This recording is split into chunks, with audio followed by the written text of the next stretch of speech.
The dust beneath Nora Easton's feet had turned from brown to crimson, though she couldn't tell if it was the setting sun playing tricks or if her own blood had finally seeped through her tattered boots.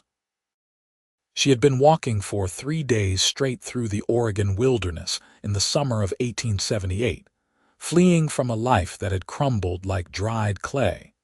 And now her body was giving out on her with the merciless finality of a door slamming shut.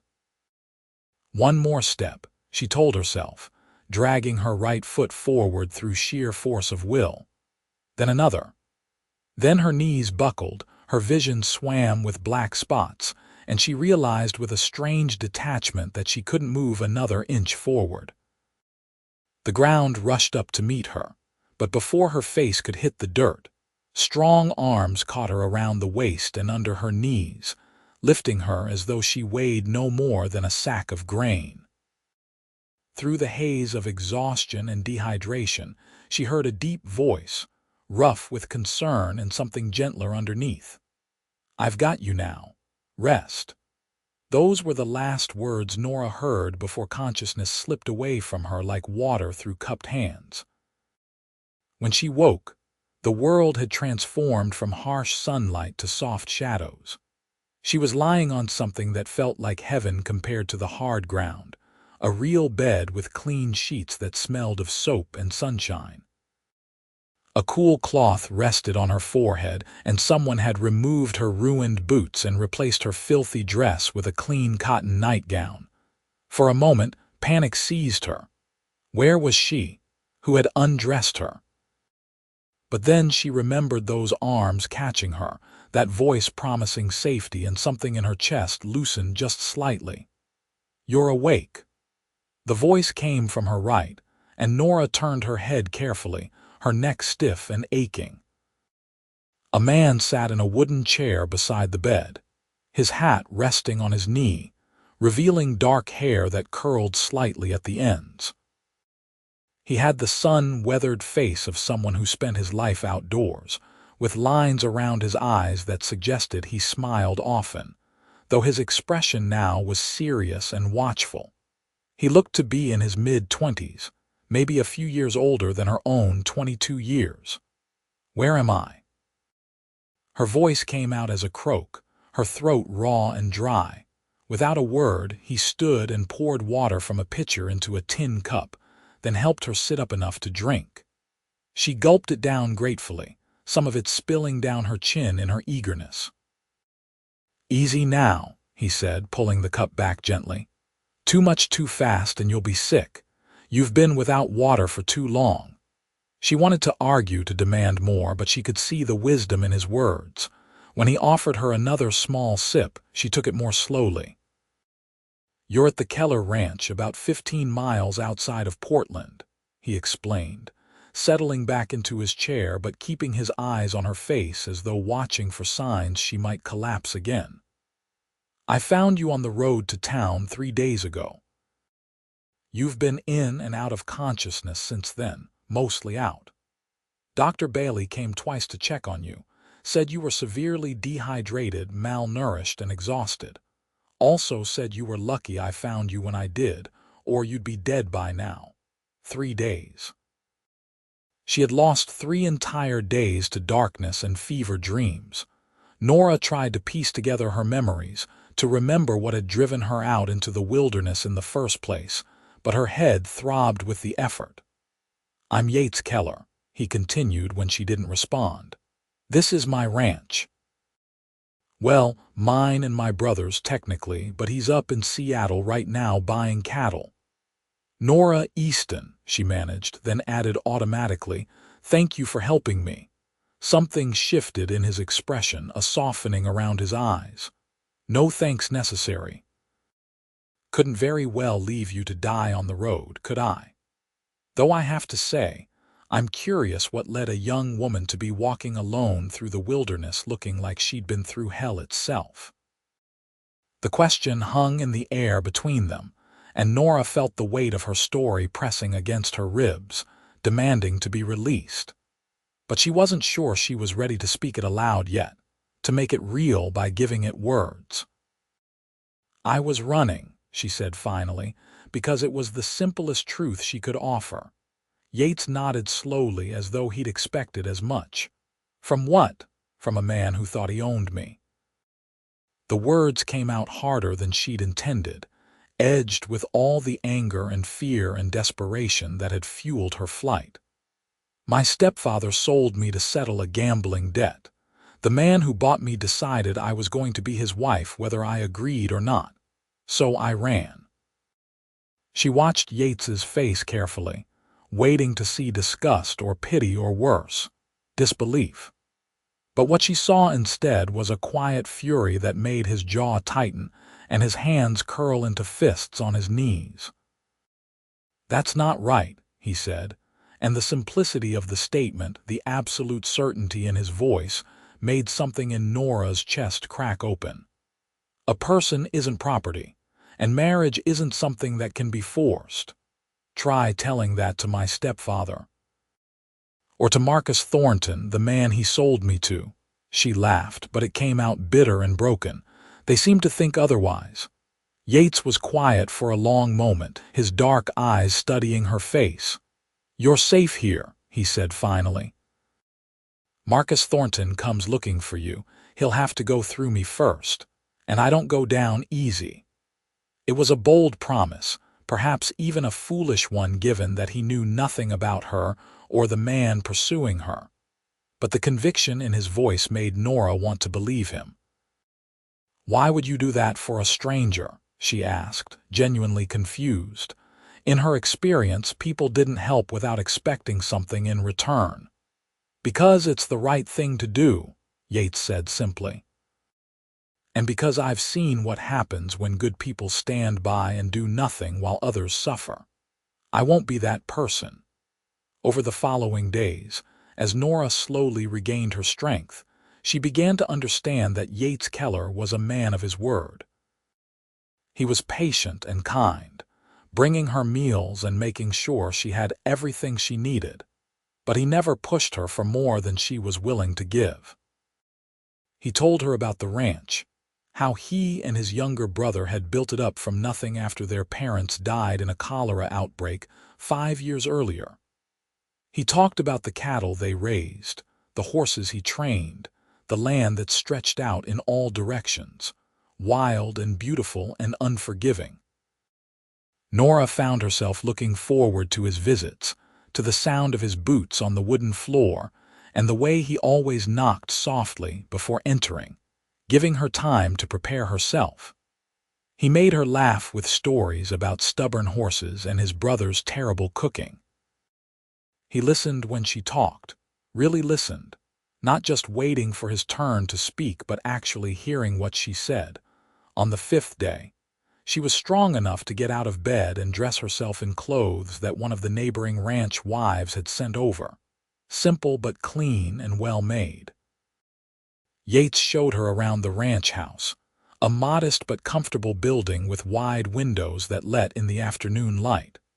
From the front porch, she could see the barn and the corrals, and beyond that, rolling hills covered in grass that moved like waves in the breeze. "It's beautiful," she said, and meant it. There was a wildness to this place, a sense of possibility that felt like the exact opposite of the suffocating life she'd fled. "It's home," Yates agreed, leaning against the porch railing. "Or at least it's becoming home, still a lot of work to do. The house needs repairs, the barn roof leaks in 3 places, and we could use about 20 more acres of fenced pasture. But it's ours, and that matters." Nora understood that feeling, the deep human need to have something that belonged to you and couldn't be taken away. She'd never had that, had always been at the mercy of others, first her mother and then her stepfather after her mother died. "What will you do now?" Yates asked, turning to look at her.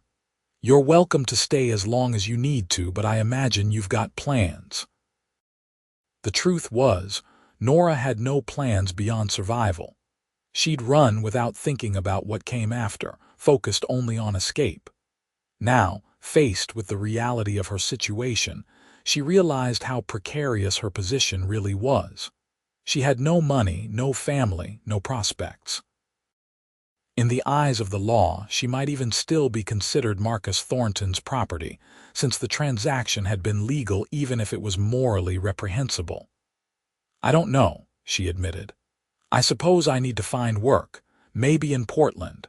I can sew and clean and cook. Surely someone needs help." Yates was quiet for a moment, his gaze distant. "I could use help here," he said slowly. "Since my brother is gone so often these days trying to expand our operation, the house has gone to hell. I'm better with cattle than I am with cooking and cleaning. I could pay you wages, give you room and board.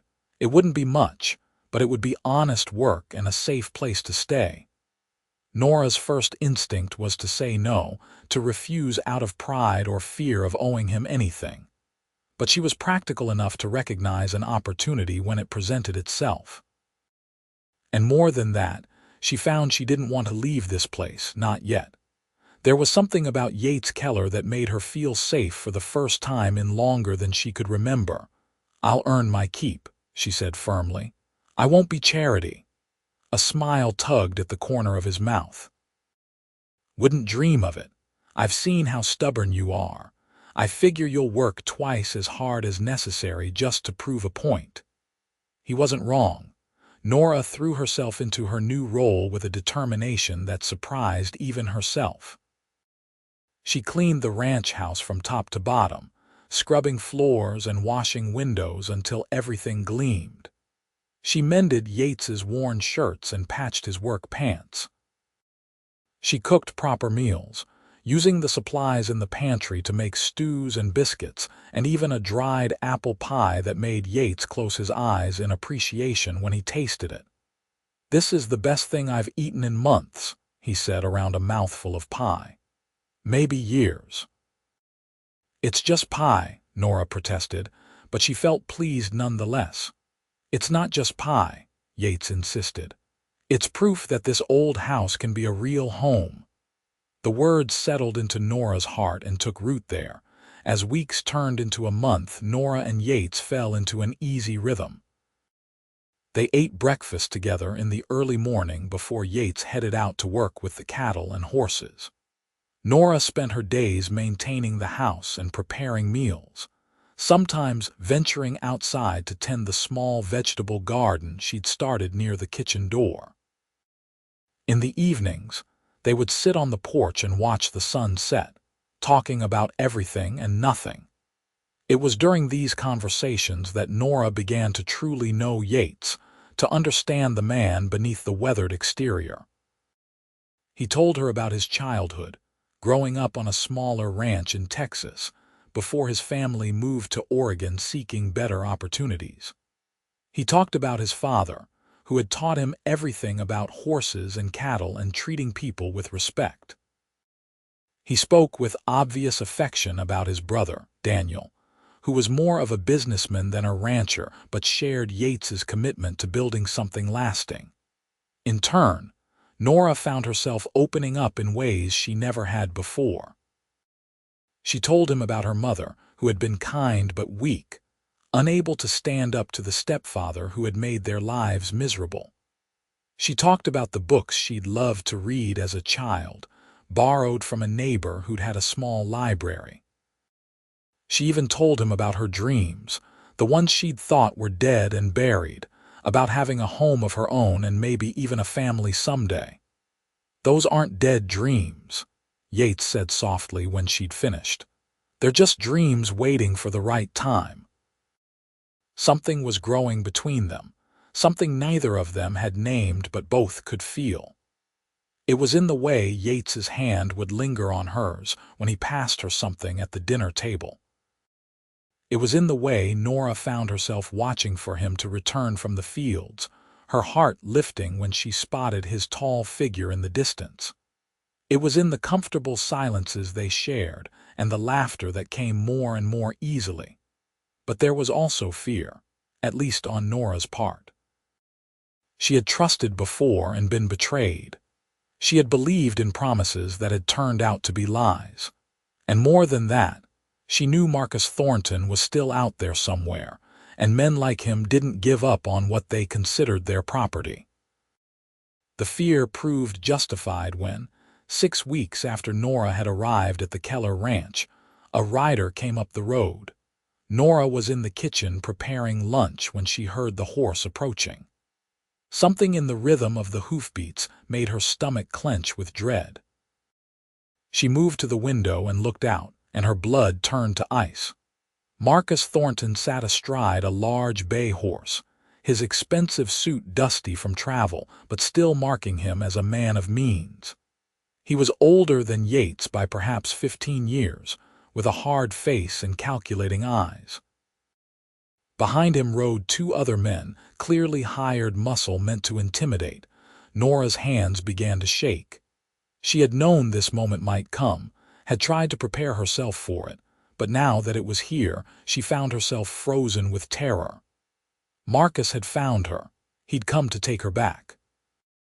Before she could decide what to do, Yates emerged from the barn, alerted by the sound of approaching horses. He moved to stand in the yard between the house and the riders, his posture relaxed, but his hand resting casually on the gun at his hip. "Can I help you, gentlemen?" His voice carried clearly through the open window. "I'm looking for a woman," Marcus said, his tone clipped and authoritative. "Early 20s, dark hair, green eyes. She's a runaway, and I have reason to believe she's here." "That's so," Yates drawled, giving nothing away. "And why would you think that?" "Because I've been tracking her for weeks and the trail leads here." Marcus's eyes narrowed. "Her name is Nora Easton and she belongs to me. I paid good money for her and I intend to collect what's mine." "A person can't belong to another person," Yates said, and though his voice remained calm, there was steel underneath. "Slavery was abolished more than 10 years ago, in case you missed that development." "This isn't slavery," Marcus snapped. "It's a legal transaction. Her stepfather owed me money and we came to an arrangement. The girl is promised to me in marriage." "Funny thing about marriage," Yates said. "It requires consent from both parties. You can't force someone to marry you." Marcus's face flushed with anger. "She gave her consent when her stepfather signed the contract." "Her stepfather doesn't have the right to give her consent. She's a grown woman, not a child or a piece of livestock." The 2 men stared at each other, the tension thick enough to cut with a knife. Nora's heart hammered in her chest. She knew she should probably stay hidden, let Yates handle this, but she found herself moving toward the door instead. She had run once, and that had been necessary for survival. But she wouldn't hide now, wouldn't let Yates face this alone. She stepped out onto the porch, and Marcus's eyes locked onto her immediately, triumphant and possessive. "There you are," he said, as though she were a lost dog that had finally been found. "We've all been very worried about you, Nora. Your stepfather has been beside himself." "My stepfather sold me like chattel," Nora said, her voice shaking but clear. "And I never agreed to marry you. I never wanted anything to do with you." "You don't have a choice in the matter," Marcus said flatly. "The contract is legal and binding." "Then your contract is with her stepfather, not with her," Yates interjected. "If you have a dispute, take it up with him. The lady doesn't want to go with you and she's under my protection now." Marcus's expression turned ugly. "Your protection means nothing. I have the law on my side." "Do you?" Yates challenged. "Because I'm pretty sure no judge in Oregon is going to uphold a contract that sells a woman against her will. Especially not when that woman testifies about being held prisoner and forced into an unwanted marriage." For a moment, Nora thought Marcus might back down. But then his hand moved toward his jacket, and Yates's gun was out of its holster so fast she barely saw him draw. "I wouldn't do that if I were you," Yates said quietly. "I'm a real good shot, and at this distance I won't miss." The 2 hired men behind Marcus shifted nervously in their saddles, clearly not eager to get into a gunfight over their employer's bruised pride. "This isn't over," Marcus snarled, his hand frozen halfway to his jacket. "I'll be back with the sheriff, and then we'll see whose protection means something." "You do that," Yates agreed. "And while you're at it, you might want to ask the sheriff about laws against kidnapping and false imprisonment. I'm sure he'll be real interested in your business practices." Marcus jerked his horse's head around roughly, causing the animal to snort in protest. He and his men rode off at a gallop, leaving a cloud of dust in their wake. Nora realized she'd been holding her breath and let it out in a shaky exhale. Her legs felt weak and she gripped the porch railing for support. Yates holstered his gun and turned to look at her, his expression concerned. "You all right?" "I don't know," she admitted. "He's not going to give up. You heard him. He'll be back. Let him come." Yates climbed the porch steps to stand beside her. "We'll deal with it together." "This isn't your fight," Nora protested. "I won't let you risk everything you've built here because of me." "It became my fight the moment I decided to help you," Yates said firmly. "And I'm not going to change my mind about that now." "But why?" Nora asked, genuinely bewildered. "Why would you put yourself in danger for me? We barely know each other." Yates was quiet for a long moment, his dark eyes searching her face. When he spoke, his voice was low and honest. "Because somewhere along the way, you stopped being a stranger who needed help and became someone I care about. Because when I think about that man taking you away from here, taking you away from me, it makes me want to fight. And because I think maybe, if you're honest with yourself, you care about me too." The truth of his words hit Nora like a physical force. She did care about him. Somewhere between the moment he'd caught her falling and now, she had fallen for Yates Keller in a way that was both terrifying and exhilarating. She cared about his rough laugh and his gentle hands. She cared about the way he treated his animals with respect and spoke to her like an equal. She cared about the dreams he had for his ranch and the way he made her feel safe enough to have dreams of her own again. "I do care about you," she whispered. "That's why I'm afraid. I couldn't bear it if something happened to you because of me." Yates reached out and took her hand, his calloused fingers warm and solid around hers. "Nothing's going to happen to me, or to you, I promise." It was a promise he might not be able to keep, they both knew that. But in that moment, Nora chose to believe him anyway. True to his word, Marcus Thornton returned 2 days later, but this time he brought the sheriff with him. Nora's heart sank when she saw the lawman riding alongside Marcus, thinking this was the end, that the law really would side with the man who claimed to own her. But Sheriff Tom Crawford turned out to be a different breed of lawman than she'd expected. He was an older man with gray in his beard and sharp, intelligent eyes that took in everything. He listened patiently as Marcus explained the situation, producing the contract that Nora's stepfather had signed. Then he turned to Nora and asked, in a surprisingly gentle voice, to hear her side of the story. Nora told him everything, from her stepfather's gambling debts to Marcus's insistence that she would marry him whether she wanted to or not, to her desperate flight through the wilderness.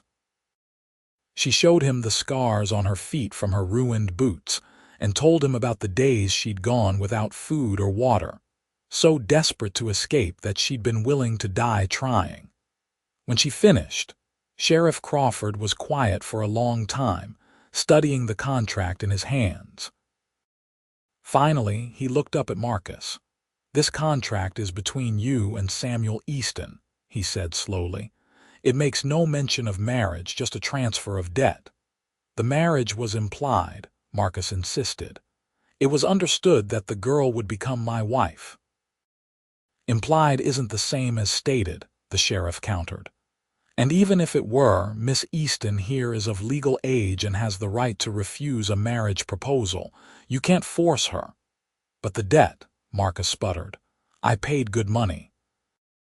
Then you have a financial dispute with Samuel Easton, not with Miss Easton. The sheriff handed the contract back to Marcus.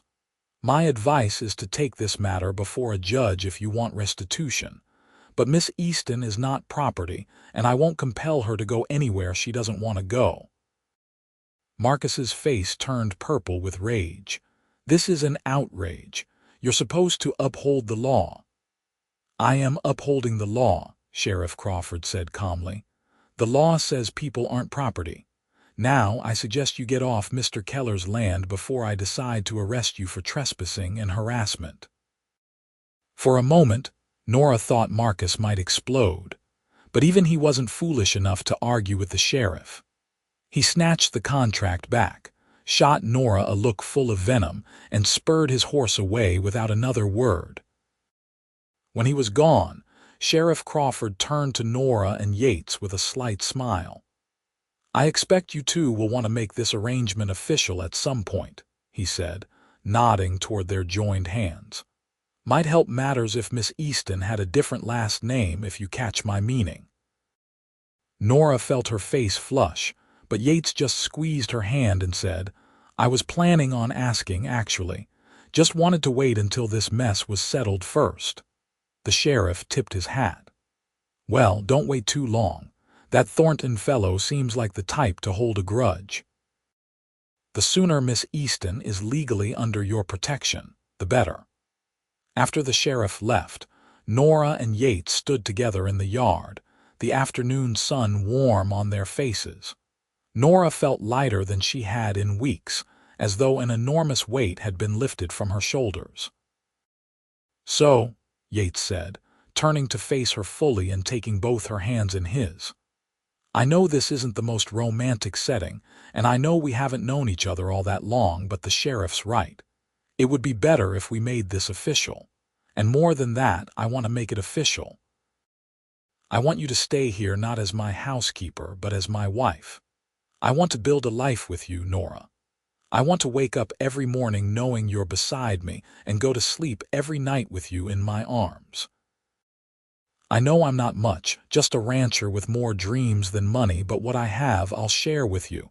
What I am I'll give to you if you'll have me. Tears pricked at Nora's eyes, but they were good tears, happy tears. You're not much, she said fiercely. You're everything. You're kind and brave and good, and you make me feel like I matter, like I'm worth something. Yes, I'll marry you, Yates Keller. Yes. He let out a whoop of joy and picked her up, spinning her around until she was dizzy and laughing.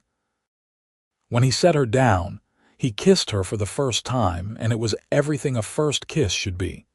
Sweet and exciting and full of promise. They were married 3 weeks later in a small church in Portland, with Sheriff Crawford and his wife standing as witnesses and Yates's brother Daniel arriving just in time from Seattle to give his blessing. Nora wore a simple white dress that one of the neighboring ranch wives had helped her make, with wildflowers in her hair that Yates had picked that morning. The ceremony was short but meaningful, and when the preacher pronounced them husband and wife, Nora felt as though her life was finally, truly beginning. All the pain and fear and uncertainty that had come before led to this moment, to this man, to this new beginning. The wedding night was tender and gentle, Yates taking his time to make sure Nora felt safe and cherished. Afterward, as they lay tangled together in the darkness, Nora traced the scar on Yates's shoulder from a long-ago riding accident and thought about how strange life was, how the worst moments could somehow lead to the best ones. I love you, she whispered into the darkness. I love you too, Yates murmured back, his arms tightening around her. Always will. The first year of their marriage was not easy. Ranching was hard work and money was tight. There were days when Nora wondered if they would make it, if the ranch would survive another season. But they worked together, side by side, and slowly things improved. The cattle herd grew. The fences got mended. The barn roof got fixed. And through it all their love deepened and strengthened, becoming something solid and unshakable. They heard, through the grapevine, that Marcus Thornton had tried to sue Nora's stepfather for breach of contract and had lost spectacularly in court. The judge had been so disgusted by the whole affair that he'd actually fined Marcus for wasting the court's time. Nora felt a fierce satisfaction at the news, though she quickly put Marcus out of her mind. He had no power over her anymore. She was Nora Keller now, and she had a husband who loved her and a home that was truly hers. In the spring of 1880, Nora discovered she was pregnant. The news filled her with a joy so intense it was almost painful. She had dreamed of having a family, but after everything she'd been through, she'd been afraid to hope for it. Now it was really happening. Yates was over the moon with excitement, immediately becoming protective and insisting that Nora rest more and not work so hard. Nora humored him to a point, but she wasn't about to become an invalid just because she was carrying a child. "Women have been having babies since the beginning of time," she reminded him gently when he fussed over her for the third time in one morning. "I'm not made of glass." "I know," Yates said, looking sheepish. "I just worry. You and this baby are the most important things in the world to me." Nora softened and reached up to cup his cheek. "We're going to be fine, all three of us." And they were. In late November of that year, after a long but uncomplicated labor, Nora gave birth to a healthy baby boy. They named him James after Yates's father, and the first time Yates held his son, tears streamed down his weathered face. "He's perfect," Yates whispered, looking down at the tiny bundle in his arms. "You're perfect. Thank you for giving me this." Nora smiled through her exhaustion. "We made him together." James was a happy baby, though he had his father's stubborn streak. As he grew, it became clear he also had Yates's love for horses and the land. Before he could even walk properly, he was demanding to be taken to the barn to see the animals. 2 years after James was born, Nora gave birth to twin girls, Rose and Lily, who came into the world squalling and red-faced and absolutely beautiful. Yates was beside himself with joy, running around the ranch telling anyone who would listen that he had 3 children now. 3 perfect children and the most wonderful wife in the world. The ranch continued to grow and prosper.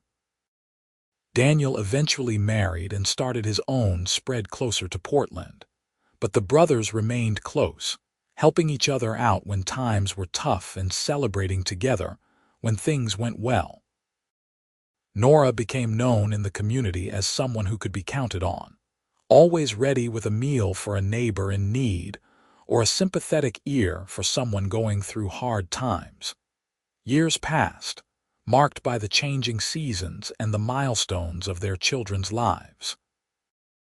James grew into a tall, serious boy who loved working alongside his father. Rose and Lily were opposites in temperament but inseparable, always getting into mischief together. In 1886, Nora gave birth to another son whom they named Matthew, and 2 years after that, a daughter they called Sarah. The house that had once seemed too big for just Yates and Nora now rang with the laughter and chaos of 5 children. There were scraped knees to bandage and disputes to settle and endless meals to prepare. There were late nights when the children were sick and early mornings when the chores couldn't wait. There were moments of frustration and exhaustion when Nora wondered how she would make it through another day. But there were also moments of such profound happiness that Nora had to pause and marvel at her life. Watching Yates teach James how to break a horse, his voice patient and encouraging. Sitting on the porch in the evening with the twins curled up beside her, reading them stories from the books they loved. Rocking baby Sarah to sleep while Matthew played quietly with his wooden toys on the floor. And always, there was Yates, her partner in everything, her love, her home. They still sat on the porch in the evenings when they could, talking about their day and their plans and their dreams for the future. They still laughed together and argued sometimes, and made love with the passion of newlyweds even after years of marriage. "You ever regret it?" Nora asked him one evening in the summer of 1890, 12 years after they'd first met. The children were all in bed, and they were enjoying the rare quiet, watching the stars come out one by one.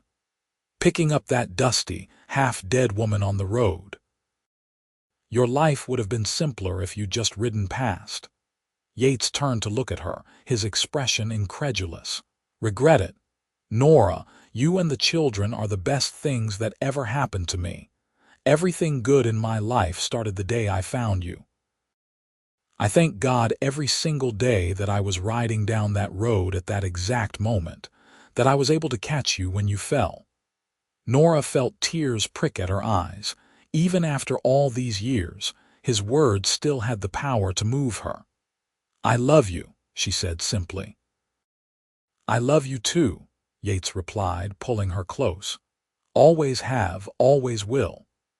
In 1895, when James was 15, he came to his parents with a serious expression and asked if he could start taking on more responsibility around the ranch. He wanted to learn the business side of things, not just the physical labor. Yates was proud and a little wistful, realizing his son was growing up faster than he'd expected. "You've got a good head on your shoulders," Yates told him. "I'd be honored to teach you everything I know." The twins, now 13, were developing into young women with their own interests and personalities. Rose wanted to be a teacher and spent all her free time reading.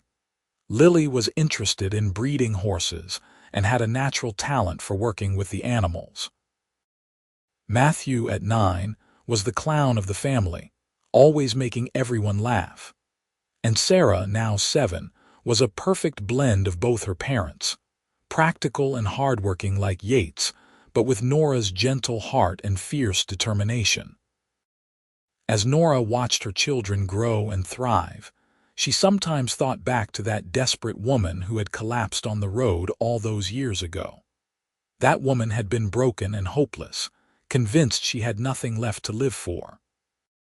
If someone had told her then that she would end up here, in this life full of love and purpose and joy, she never would have believed it, but it had happened. She had survived, and more than that, she had found happiness beyond anything she'd ever imagined possible. In 1898, James married a sweet girl from a neighboring ranch, and suddenly, Nora and Yates were dealing with the strange reality of having an adult child. The wedding was beautiful, held at the Keller ranch with what seemed like half of Oregon in attendance. As Nora watched her son dance with his new bride, Yates slipped an arm around her waist. "We did good," he murmured in her ear. "We did," Nora agreed, leaning into his solid warmth. 2 years later, in 1900, James and his wife made Nora and Yates grandparents with the birth of a daughter they named Nora, after her grandmother. When Nora held her tiny namesake for the first time, she wept with joy.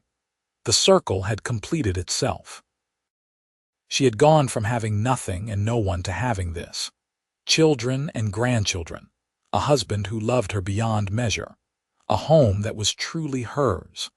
The twins married within months of each other in 1902, Rose to a school teacher from Portland and Lily to a horse breeder from California. The house suddenly felt too quiet, though Matthew and Sarah still lived at home. Nora adjusted to this new phase of life, learning to be a mother-in-law and then, as more grandchildren arrived, a grandmother to a growing brood. Through it all, the ranch continued to thrive. What Yates and Daniel had started as young men had grown into something substantial, a legacy they could pass on to their children with pride. The Keller name meant something in Oregon: honesty, hard work, and treating people fairly.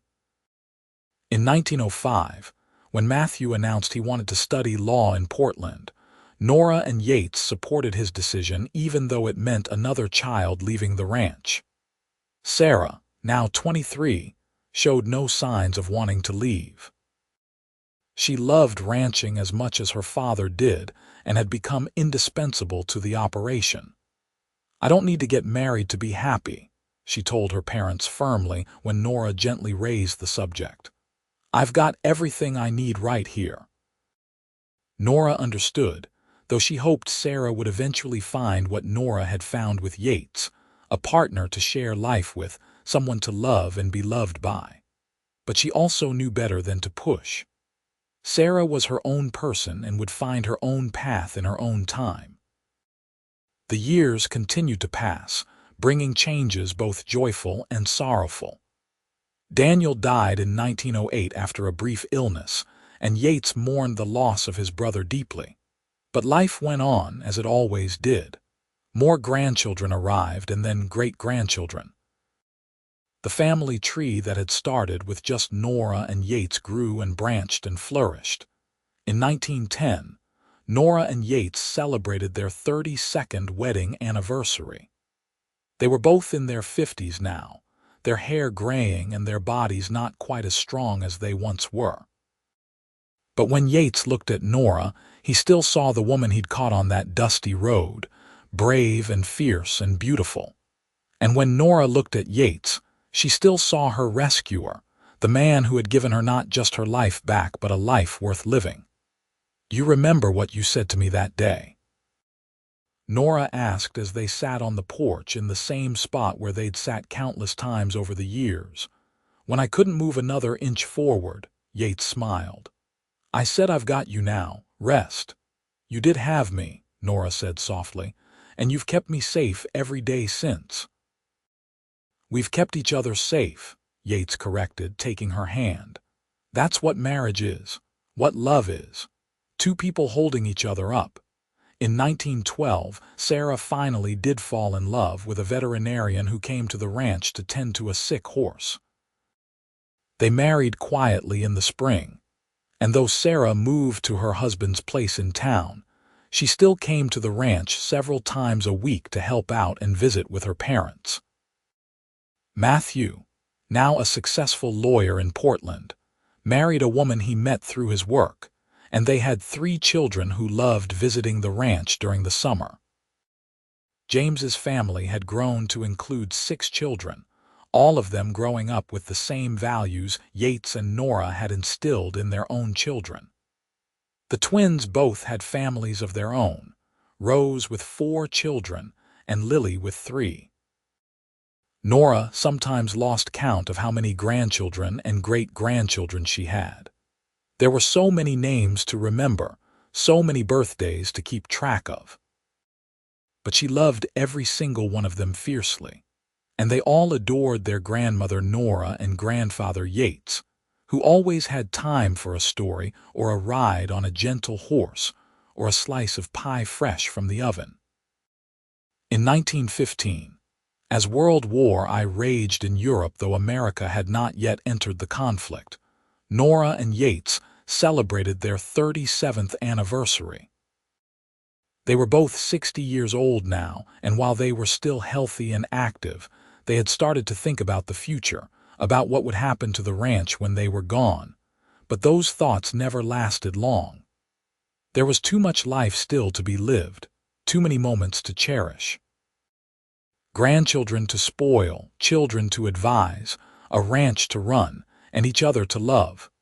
One evening in late summer, as they sat on the porch watching the sun set over the land they'd built together, Yates turned to Nora with a thoughtful expression.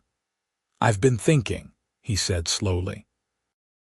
"Always dangerous," Nora teased gently. Yates smiled but continued. "I've been thinking about that day I found you, how easily it might not have happened. If I'd left an hour earlier or later, if I'd taken a different route, if you'd collapsed just a little farther from where you did. It makes me realize how precious this all is, how lucky we've been." "It wasn't luck," Nora said firmly. "It was meant to be. We were meant to be." "You really believe that?" Yates asked. "I do," Nora said with absolute certainty. "I think sometimes life puts us exactly where we need to be when we need to be there. I needed you that day. I needed saving.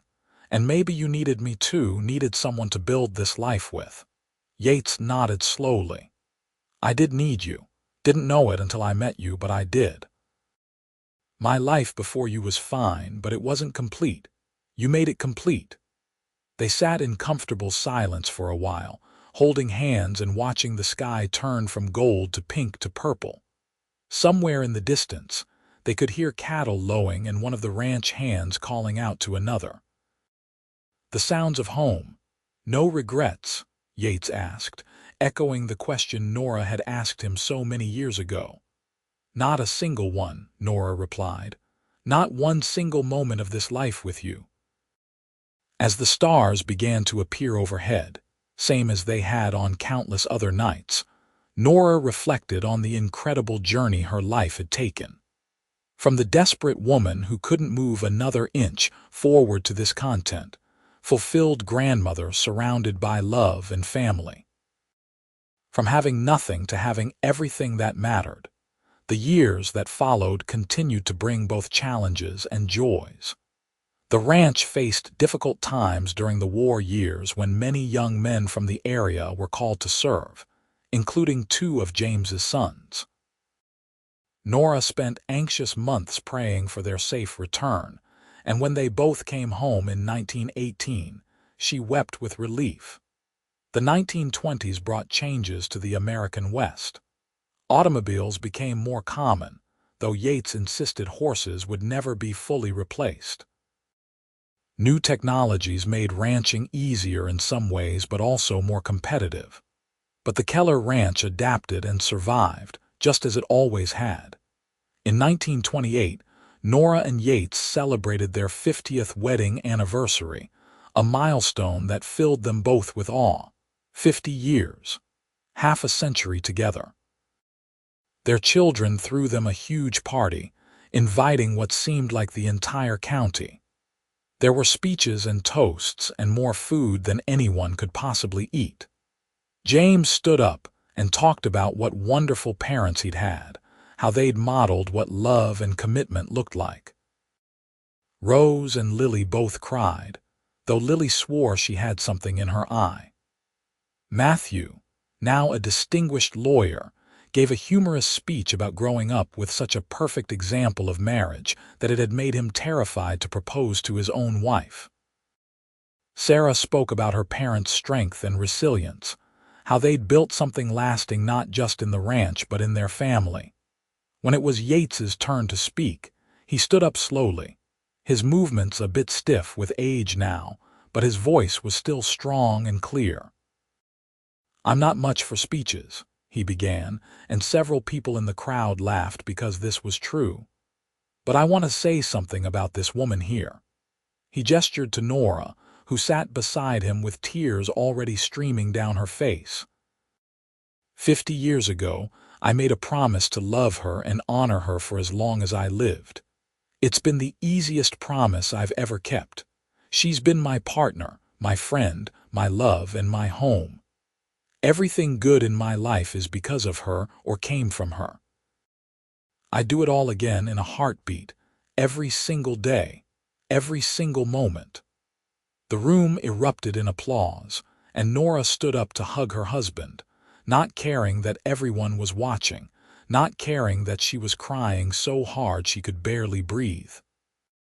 This man, this incredible man, had saved her life in more ways than one. And she had saved his right back. The years of their 70s were quieter but no less meaningful. They spent more time with grandchildren and great-grandchildren, passing on stories and wisdom. Yates taught the young ones how to ride and care for horses. Nora taught them how to bake and sew, and most importantly, how to be kind and brave and true to themselves. They watched the ranch change hands, with James and Sarah taking over most of the day-to-day operations while Yates and Nora gradually stepped back. It was bittersweet but also right. This was what they'd built it all for, to pass it on to the next generation. In 1935, at the age of 80, Yates's health began to decline. He'd lived a hard life, working outdoors in all weather, and his body was wearing out. Nora cared for him tenderly, just as he had cared for her all those years ago when she'd been at her weakest. She read to him and sat with him and held his hand, even when he drifted in and out of sleep. One afternoon in late autumn, as golden light streamed through the bedroom window, Yates woke from a nap and looked at Nora with clear eyes. "Do you remember," he said softly, his voice weak but steady, "that first day, when you couldn't move another inch forward?" "I remember," Nora said, her throat tight with emotion. "I said I had you," Yates continued, "that you could rest, and you did. You trusted me." "Best decision I ever made," Nora whispered. Yates smiled. "I'm tired now, Nora, real tired. I think it might be my turn to rest." "Not yet," Nora said, even though she knew it was futile. "Don't leave me yet." "I don't want to," Yates said honestly. "But I don't think I have much choice in the matter. It's all right, though. We had a good run, didn't we? A really good run." "The best," Nora agreed, tears spilling down her cheeks. "I love you," Yates said. "Loved you from the moment I saw you on that road. Will love you forever, even after." "I love you too," Nora said. "Always and always." Yates closed his eyes, a peaceful expression on his face, and Nora held his hand as his breathing gradually slowed and then stopped. He was gone, her love, her partner, her home. And though her heart felt shattered into a million pieces, she also felt grateful. Grateful for every single day they'd had together, every moment of joy and laughter and love. The funeral was attended by hundreds of people, testament to the life Yates had lived and the impact he'd had on his community. His children and grandchildren and great-grandchildren all spoke, sharing memories and stories.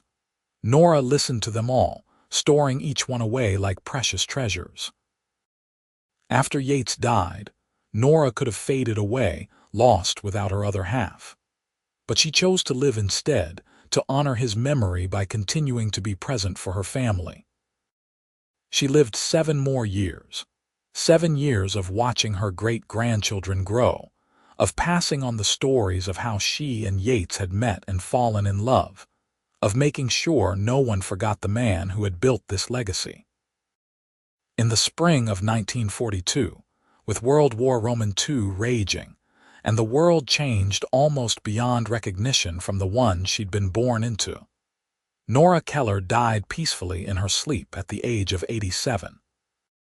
Her children found her in the morning, lying in the bed she'd shared with Yates for so many years, a slight smile on her face as though she'd seen something wonderful in her dreams.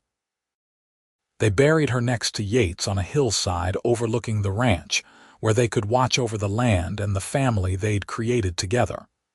The tombstones were simple, just their names and dates, but they didn't need to be fancy. The true memorial to Nora and Yates Keller wasn't made of stone. It was made of people, of the children and grandchildren and great-grandchildren who carried their legacy forward. It was made of the land they'd nurtured and the community they'd served. It was made of love, the kind of love that transforms lives and echoes through generations. Years later, when the great-grandchildren would ask about their famous ancestors, about the grandmother who had walked until she couldn't move another inch and the grandfather who had caught her and promised she was safe, their parents would tell them the whole story. They would talk about courage and kindness, about how sometimes the worst moments in life can lead to the best ones, about how love can heal even the deepest wounds. And in the telling and retelling, Nora and Yates lived on. Not just as names on tombstones or faces in old photographs, but as living examples of what it means to choose love, to choose hope, to choose to keep going even when you think you can't move another inch forward. Because sometimes, just sometimes when you reach the end of your strength, that's exactly when your real life begins. That's when the right person appears to catch you, to tell you they've got you, to give you permission to rest and heal and start again. That's what Yates had done for Nora on that dusty Oregon road in 1878. He'd given her not just her life back, but a completely new life, one filled with more love and joy than she'd ever imagined possible. And in return, she'd given him the same gift, a life transformed by love, a home filled with laughter and children, a partnership that had lasted through 5 decades of challenges and triumphs. The ranch still stands today, passed down through the generations, still bearing the Keller name. The house has been renovated and expanded, but the bones are the same. The land still stretches out in all directions, wild and beautiful. And on that hillside, 2 tombstones stand side by side, marking the resting place of 2 people who found each other when they both needed it most and created something extraordinary together. Sometimes, on quiet evenings when the sun is setting and the wind moves through the grass like waves, you can almost feel them there. Yates and Nora, together as they always were, watching over the legacy they built. A legacy of love, of resilience, of choosing to keep going no matter what. A legacy that reminds us all that sometimes the best things in life come from the hardest moments, and that being saved can be as simple as someone catching you when you fall and promising they've got you now, that you can rest. And in the end, isn't that what we all need? Someone to catch us when we can't go any further. Someone to promise us safety and mean it. Someone to build a life with, through all the joys and sorrows that life brings. That's what Nora and Yates found together, and their story continues to inspire everyone who hears it. A testament to the enduring power of love and the incredible things that can happen when 2 people choose each other, against all odds, and build a life together one day at a time.